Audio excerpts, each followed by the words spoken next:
My dear student, आज बच्चों हम लोग पढ़ेंगे उपचयन और अपचयन के बारे में।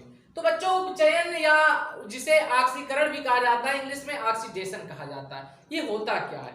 ऑक्सीकरण मतलब होता है बच्चों कि जब किसी अपक्रिया में ऑक्सीजन की वृद्धि होती है तो इसे ऑक्सीकरण कहा जाता है। या हम कह सकते हैं कि जब किसी अपक्रिया में हाइड्रोजन का ह्रास होता है तो उसे ऑक्सीकरण कहा जाता है। या आपका जो लेटेस्ट परिभाषा है बच्चों, या कह सकते हैं कि जब किसी अपक्रिया में इलेक्ट्रॉनों की संख्या में कमी आती है, इलेक्ट्रॉनों का ह्रास होता है, लॉस ऑफ इलेक्ट्रॉन होता है, तो उसे ऑक्सीकरण कहा जाता है। तो जब किसी अपक्रिया में ऑक्सीजन की वृद्धि होती है तो उसे उपचयन या ऑक्सीकरण कह सकते हो।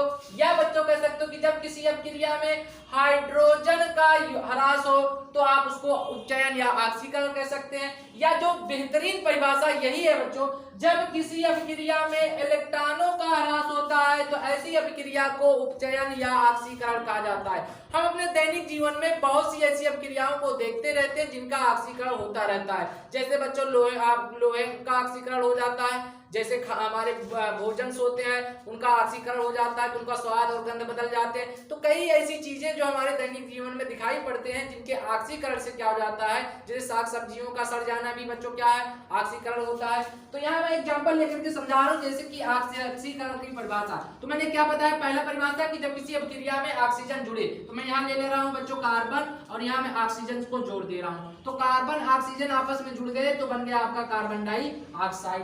तो यहाँ पर क्या देख रहे हैं कि सब क्रिया में कि कार्बन ऑक्सीजन से जुड़ रहा है, तो हम इसे कह सकते हैं कि यहाँ क्या हो रहा है बच्चों, ऑक्सीकरण हो रहा है। या आप कह सकते हैं कि बच्चों दूसरा परिभाषा इस तरीके से दे सकते हैं कि हाइड्रोजन की क्या हो, वृद्धि हो। मैं हाइड्रोजन का ह्रास हो तो मैंने ले लिया कॉपर ऑक्साइड, इसकी क्रिया H2 से करा दिया।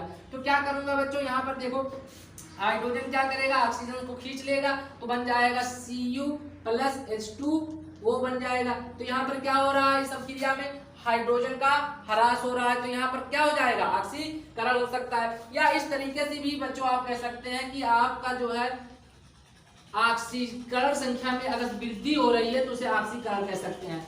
बच्चों ऑक्सीकरण संख्या अभी बताया नहीं निकालना, लेकिन बच्चों देखो कि अगर से कोई तत्व किसी से जुड़ा नहीं है, फ्री अवस्था में है, तो उसकी ऑक्सीकरण संख्या 0 होती है। तो यहाँ कॉपर बच्चों किसी से जुड़ा नहीं है, तो किसी से जुड़ा नहीं तो इसकी ऑक्सीकरण संख्या क्या होगी, 0 होगी। यहाँ ऑक्सीजन भी किसी से जुड़ा नहीं तो इसकी ऑक्सीकरण संख्या क्या होगी, 0 होगी। अब यहाँ पर कॉपर का जो ऑक्सीकरण संख्या है वो +2 होता है बच्चों, कॉपर का ऑक्सीकरण संख्या +2, क्योंकि ऑक्सीजन का -2 होता है तो -2 उधर जाएगा, +2 हो जाएगा। तो यहाँ पर कॉपर की ऑक्सीकरण संख्या क्या हो रही, +2। तो हो क्या रहा है बच्चों कि कॉपर अपने 2 इलेक्ट्रॉनों का ह्रास कर दे रहा है, तो इसके पास कॉपर 2 इलेक्ट्रॉन का ह्रास कर दे रहा है और कॉपर +2 में बदल जा रहा है। तो अर्थात यहाँ पर कॉपर अपने इलेक्ट्रॉनों को त्याग दे रहा है, मतलब इसके इलेक्ट्रॉनों का ह्रास हो रहा है कॉपर के। तो ऐसी रिएक्शंस को हम लोग क्या कहेंगे बच्चों, उपचयन या ऑक्सीकरण कहा जाता है। अगला है बच्चों अपचयन, जिसे रिडक्शन भी कहा जाता है। अपचयन उपचयन का उल्टा होता है, मतलब कि अपचयन अपक्रिया में क्या होगा कि हाइड्रोजन की संख्या में वृद्धि होगी और ऑक्सीजन की संख्या में क्या होगी, कमी होगी। मतलब अगर किसी अभिकारक में ऑक्सीजन का ह्रास होगा तो उसे हम लोग अपचयन कहेंगे। अगर किसी अपक्रिया में हाइड्रोजन का योग होगा तो उसे हम लोग अपचयन कहेंगे। या इसका बेहतरीन परिभाषा यही है बच्चों कि जब किसी अभिक्रिया में इलेक्ट्रॉनों की संख्या में वृद्धि हो, गेन ऑफ इलेक्ट्रॉन हो, तो उसे रिडक्शंस कहा जाता है। अगर से लॉस ऑफ इलेक्ट्रॉन है तो ऑक्सीडेशन, अगर गेन ऑफ इलेक्ट्रॉन है तो रिडक्शन कहलाएगा। जैसे बच्चों मैं एग्जांपल लेकर के आपको समझा रहा हूं कि कॉपर ऑक्साइड मैंने ले लिया CuO और इसमें हाइड्रोजन मिला दिया H2, तो H2 से क्रिया कराने पर क्या होगा कि ये ऑक्सीजन हट जाएगा, ये हाइड्रोजन ऑक्सीजन को गेन कर लेगा और कॉपर हमारा बन जाएगा Cu प्लस H2O। तो आप क्या देख रहे हैं कि इसमें हाइड्रोजन ऑक्सीजन के इलेक्ट्रॉन को गेन कर ले रहा है, तो यहाँ पर ये क्या हो रहा है, अपचयन की अपक्रिया है। या अगला परिभाषा जो मैंने बताया कि अगर किसी अपक्रिया में इलेक्ट्रॉनों की संख्या में वृद्धि हो, बच्चों हम जानते हैं कि ऑक्सीजन की जो ऑक्सीकरण संख्या होती है वो -2 होती है। तो यहाँ पर अगर निकालना चाहो कॉपर की ऑक्सीकरण संख्या निकालना तो हमें, तो कॉपर प्लस ऑक्सीजन की ऑक्सीकरण संख्या -2 बराबर 0। इसके बाद कॉपर -2 = 0, कॉपर अब -2 को इधर भेज दो बच्चों तो आ गया +2, अर्थात यहाँ पर कॉपर पर ऑक्सीकरण संख्या +2 है। अब यहाँ कॉपर फ्री अवस्था में पाई जाती है तो बच्चों उसकी ऑक्सीकरण संख्या क्या हो जाएगी 0। तो आप यहाँ क्या देख रहे हैं कि इसके पास +2 इलेक्ट्रॉन से ये 0 में चला गया, मतलब यहाँ पर इसने 2 इलेक्ट्रॉन को क्या कर लिया, गेन कर लिया। भाई प्लस मतलब क्या होता है बच्चों, प्लस मतलब होता है उसके पास इलेक्ट्रॉनों की कमी है, तो उसके पास +2 इलेक्ट्रॉन थे कॉपर के पास, लेकिन कॉपर ने क्या कर लिया कि 2 इलेक्ट्रॉन को ग्रहण कर लिया और कॉपर 0 में बदल गया, अर्थात यहाँ पर कॉपर में इलेक्ट्रॉनों की संख्या में वृद्धि हो रही है, तो अर्थात यहाँ पर कॉपर का क्या हो रहा है बच्चों, अपचयन हो रहा है।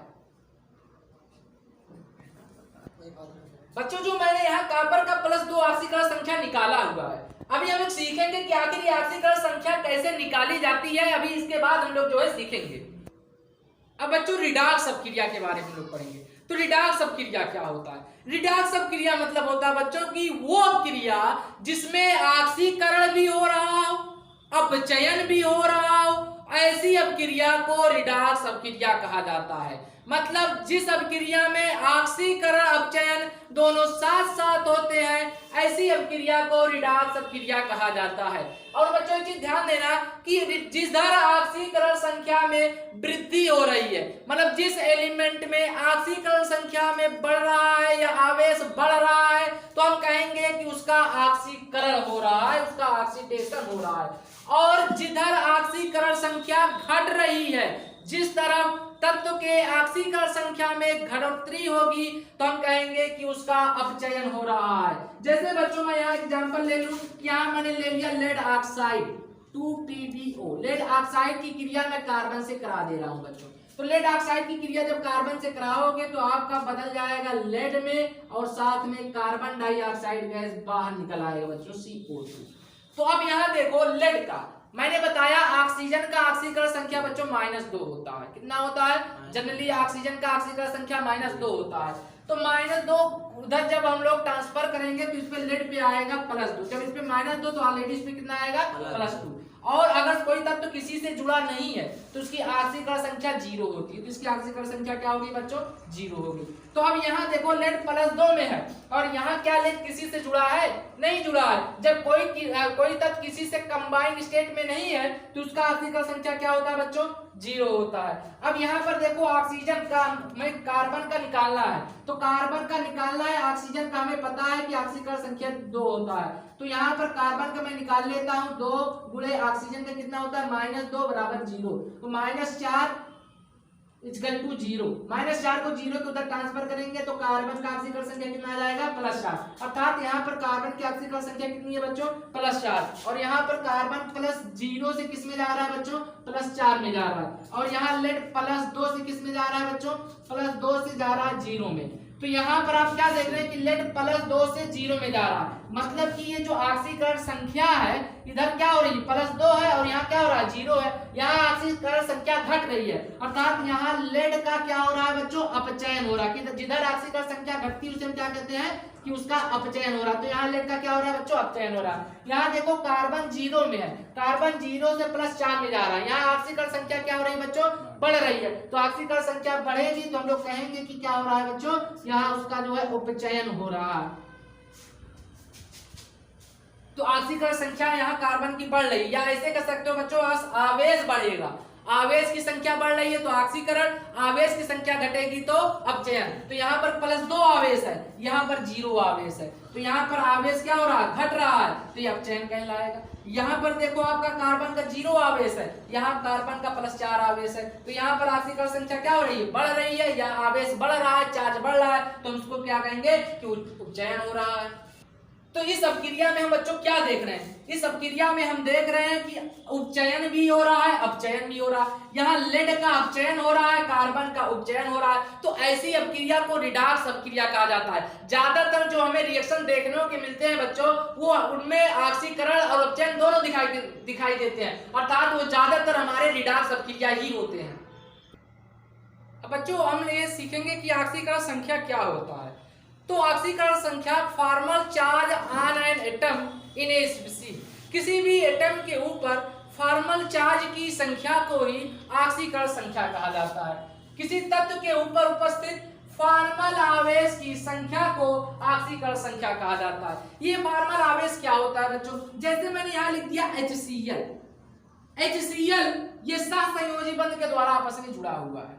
तो बच्चों यह हम लोग जानते हैं कि वैद्युत ऋणात्मकता पूरे आवर्त सारणी में जो सबसे ज्यादा वैद्युत ऋणात्मकता होता है, इलेक्ट्रोनिगेटिविटी सबसे ज्यादा जो होता है वो बच्चों क्लोरीन का होता है, फिर आपका ऑक्सीजन का होता है, फिर नाइट्रोजन का होता है। और क्लोरीन नाइट्रोजन का लगभग जो है वैद्युत ऋणात्मकता बराबर होती है, इलेक्ट्रोनिगेटिविटी लगभग बराबर होती है। तो यहाँ पर आप देखें कि ये क्लोरीन क्या है, अधिक वैद्युत ऋणात्मक है हाइड्रोजन से, और ये एक साथ संयोजी बंध से जुड़ा हुआ है।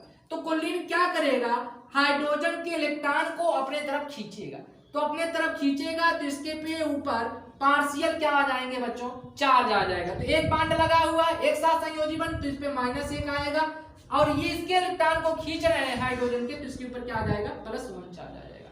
तो जो रियल या वर्चुअल चार्ज आप HCl के ऊपर देख रहे हैं कि हाइड्रोजन पे +1 है, क्लोरीन पे -1 है, तो जो रियल या वर्चुअल चार्ज जो किसी एटम के ऊपर जो प्रेजेंट होता है उसी संख्या को ऑक्सीकरण संख्या कहा जाएगा। तो यहाँ पर हाइड्रोजन का ऑक्सीकरण संख्या +1 हो जाएगा, क्लोरीन का -1 हो जाएगा। इसी तरीके से बच्चों जैसे आप सोडियम क्लोराइड के पास देखें तो क्लोरीन की वैद्युत ऋणात्मकता पूरे आवर्त सारणी में सबसे ज्यादा होती है, ये आप ऑर्डर याद रखिएगा। तो यहाँ क्लोरीन क्या करेगा, एक इलेक्ट्रॉन को सोडियम के इलेक्ट्रॉन को खींचेगा, तो एक बांड से जुड़ा है तो इस पे -1 चार्ज आएगा और इस पे किस पे आ जाएगा +1। तो जो एटम के ऊपर रियल या वर्चुअल चार्जेस प्रेजेंट है इन्हीं को फॉर्मल चार्ज कहा जाएगा, और यही जो चार्ज एटम के ऊपर आपको दिख रहे हैं बच्चों यही इसका ऑक्सीकरण संख्या कहलाएगा। तो यहाँ पर सोडियम का ऑक्सीकरण संख्या +1 और क्लोरीन का ऑक्सीकरण संख्या -1 हो जाएगा। इसी तरीके से एक एग्जांपल और देखो, जैसे बच्चों जल का H2O, आप जल में देखें तो ऑक्सीजन का वैद्युत ऋणात्मकता हाइड्रोजन से क्या है, ज्यादा है, आप देख ही रहे हैं वहां। तो यहाँ पर आप क्या देख रहे हैं कि ऑक्सीजन यहाँ हाइड्रोजन से जुड़ा हुआ है, तो यहाँ एक बांड इधर से जुड़ा है, एक बांड इधर से जुड़ा हुआ है, तो यहाँ ऑक्सीजन 2 सहसंयोजी बंध से जुड़ा हुआ है। तो ऑक्सीजन क्या करेगा कि हाइड्रोजन के एक इलेक्ट्रॉन को खींचेगा इस बांड से, तो इस पे -1 चार्ज यहाँ आया, तो इस पे ऑलरेडी कितना चार्ज आ गया बच्चों, +1। इसी तरीके से इस हाइड्रोजन से भी एक इलेक्ट्रॉन खींचेगा, तो इस पे भी एक -1 यहाँ आया और इस पे कितना आ जाएगा, +1 आ जाएगा, अर्थात -1 कितना हो जाएगा, -2 हो जाएगा। तो यहाँ पर ऑक्सीजन को आप बच्चों कितना ऑक्सीकरण संख्या दिख रहा है, -2, और हाइड्रोजन का कितना दिख रहा है, +1 और +1। तो जो आपका चार्ज जो एटम के ऊपर चार्ज दिख रहा है बच्चों इन्हीं संख्या को ही ऑक्सीकरण संख्या कहा जाता है। अब हम लोग सीखेंगे कि ऑक्सीकरण संख्या कैसे ज्ञात की जाती है। अब बच्चों हम सीखेंगे कि आखिर ऑक्सीकरण संख्या कैसे ज्ञात की जाती है। तो पहला रूल्स कहता है बच्चों कि अगर से कोई तत्व फ्री स्टेट में पाया जा रहा है, स्वतंत्र अवस्था में पाया जाता है, तो उसकी ऑक्सीकरण संख्या 0 होती है। तो स्वतंत्र अवस्था में किसी भी तत्व का ऑक्सीकरण संख्या 0 होता है, 0 होता है। जैसे बच्चों सोडियम किसी से जुड़ा नहीं तो इसकी ऑक्सीकरण संख्या कितनी होगी, 0। कार्बन किसी से जुड़ा नहीं तो इसकी ऑक्सीकरण संख्या 0। लेड किसी से जुड़ा नहीं है तो 0। P4 किसी दूसरे से जुड़ा नहीं, खुद के तत्व से जुड़ा है तो ये 0 होगा। सल्फर भी अपने तत्वों से जुड़ा है तो इसकी ऑक्सीकरण संख्या 0। क्लोरीन भी तो 0, ऑक्सीजन 0, नाइट्रोजन 0, हाइड्रोजन 0, तो इन सबकी ऑक्सीकरण संख्या 0 होगी। मतलब कि जो तत्व स्वतंत्र अवस्था में पाए जाए, मतलब किसी के साथ यौगिक न बनाए हो, तो उनका ऑक्सीकरण संख्या हमेशा क्या होगा, 0 होगा। इसी तरीके से बच्चों ऑक्सीजन का ऑक्सीकरण संख्या सामान्यतः -2 होगा। देखो ऑक्सीजन की ऑक्सीकरण संख्या जो होती है सामान्यतः बच्चों -2 की। ये -2 ऑक्सीजन का ऑक्सीकरण संख्या कब होगा, जब ऑक्सीजन किसी के साथ जुड़ा होगा। ऑक्सीजन जब किसी के साथ कंपाउंड बनाएगा तो उसकी ऑक्सीकरण संख्या -2 होगी। जैसे H2O में पूछा जाए ऑक्सीजन की ऑक्सीकरण संख्या कितना होगा तो -2 हो जाएगा। अगला रूल्स बच्चों, हाइड्रोजन की ऑक्सीकरण संख्या +1 होती है, लेकिन अगर से हाइड्रोजन धातु के साथ जुड़ा है, तो अगर हाइड्रोजन धातु के साथ जुड़ा है तो उसकी ऑक्सीकरण संख्या +1 होगी। अगर से हाइड्रोजन अधातु के साथ जुड़ा होगा तो उसकी ऑक्सीकरण संख्या -1 होगी। धातु के साथ जैसे बच्चों आपका हो गया sodium, magnesium, calcium, beryllium, aluminium, इनके साथ जुड़ा है तो +1। अगर अधातु के साथ जुड़ गया जैसे कार्बन हो गया, नाइट्रोजन हो गया, फास्फोरस हो गया, इनके साथ अगर हाइड्रोजन जुड़ा है तो उसकी ऑक्सीकरण संख्या बच्चों कितना होगा, -1 होगा। उसकी ऑक्सीकरण संख्या -1 होगा। और बच्चों अगला रूल जो हैलोजन्स होते हैं, हैलोजन मतलब fluorine, chlorine, bromine, iodine. Fluorine, chlorine, bromine, iodine.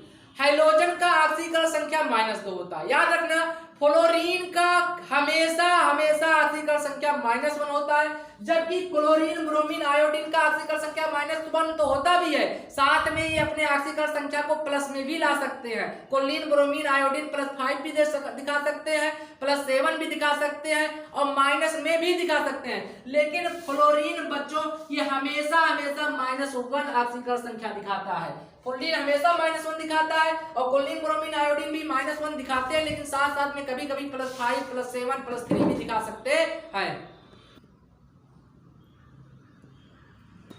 बच्चों जो हमारे एल्कली मेटल हैं फर्स्ट एक ग्रुप के, जैसे lithium ion, sodium ion, potassium ion, rubidium ion, अगर ये किसी से जुड़े हुए हैं, संयुक्त अवस्था में है, तो इनका ऑक्सीकरण संख्या कितना होगा? +1 हमेशा होता है।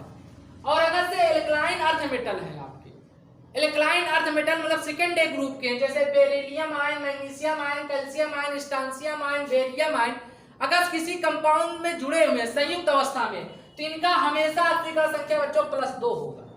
और एक चीज याद रखना बच्चों, सम of oxidation state for a neutral compound, मतलब कि किसी भी तत्व का ऑक्सीडेशन स्टेट जो है न्यूट्रल कंपाउंड का जो ऑक्सीकरण संख्या होती है उसका योग जो होता है 0 होता है। जैसे कि मैं यहाँ लिख दे रहा हूँ बच्चों H2SO4, तो H2SO4 में हमें क्या करना है? सल्फर की ऑक्सीकरण संख्या निकालना है। तो हमें क्या करना है कि सभी तत्वों को सम कर लिया जाता है, 2 हाइड्रोजन प्लस सल्फर को X मान लिया जाता है, या सल्फर ही रहने दो, और +4 ऑक्सीजन, तो इनका योग जो होगा बच्चों वो 0 होगा।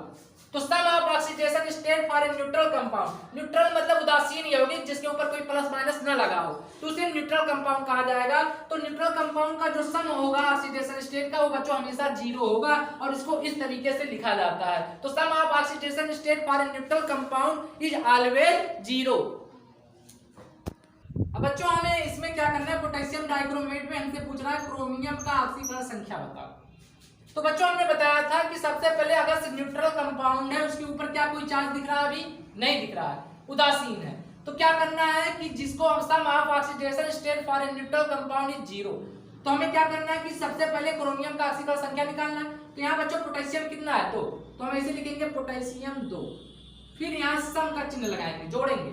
क्रोमियम कितना है बच्चों? 2, तो यहाँ लिखेंगे 2 क्रोमियम, प्लस ऑक्सीजन कितना है?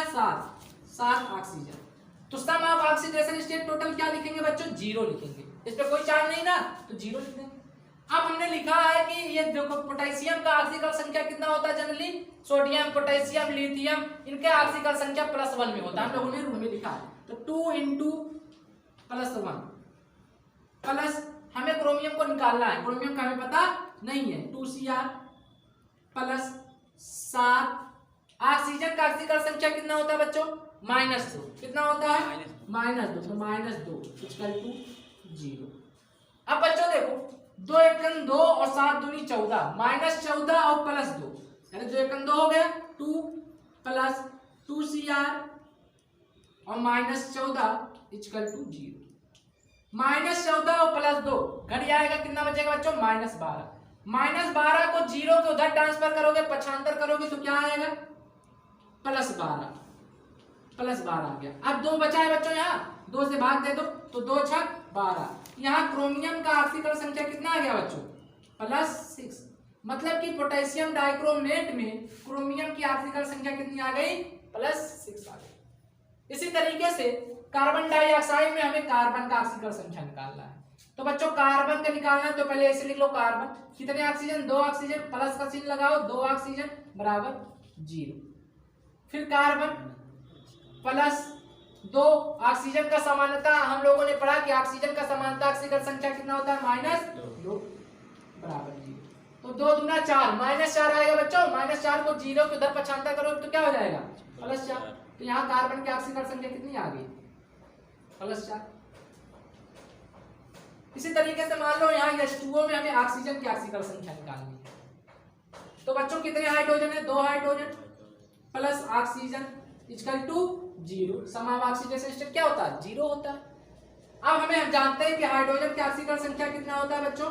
1 होता है, और ऑक्सीजन का हमें निकालना है बराबर 0। तो 2 × 2 और 2 को +2 को 0 के इधर ट्रांसफर करोगे तो कितना हो जाएगा? -2, तो O इक्वल टू -2। तो यहाँ ऑक्सीजन का ऑक्सीकरण संख्या कितना आ गया बच्चों?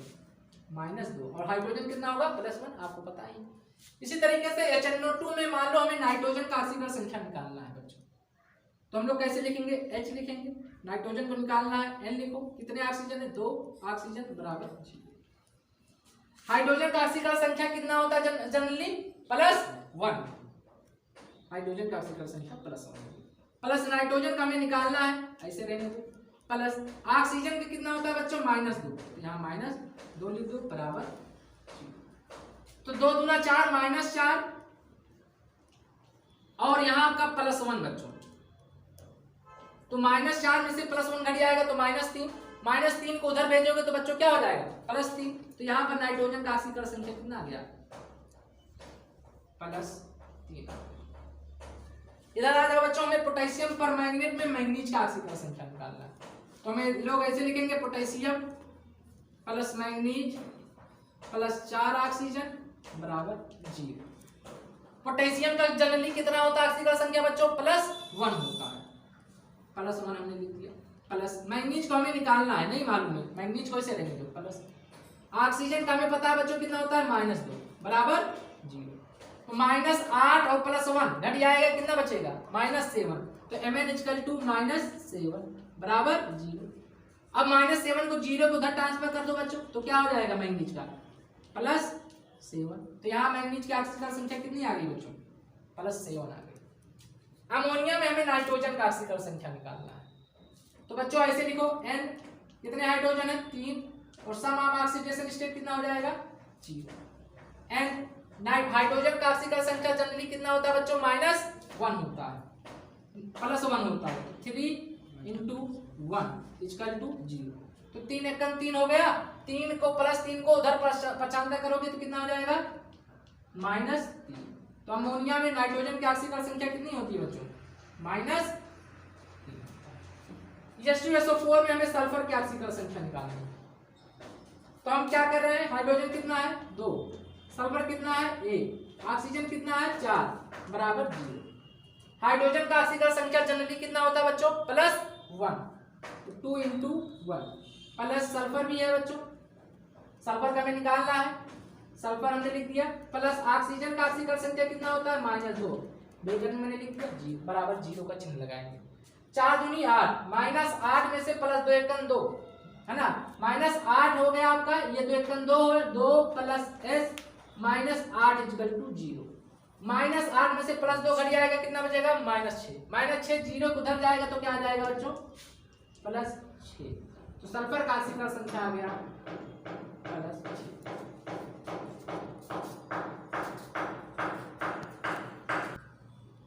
बच्चों कुछ यहाँ क्वेश्चन जो है मैं आपको दे रहा हूँ, ऑक्सीकरण संख्या आपको निकाल करके क्या करना है? कमेंट के जरिए बताना है। तो ये आपके लिए होमवर्क है, इन क्वेश्चनों को आप जो है जरूर कमेंट करके आप बताइएगा कि आपका क्वेश्चन मैं देखूंगा कि सही है कि गलत है।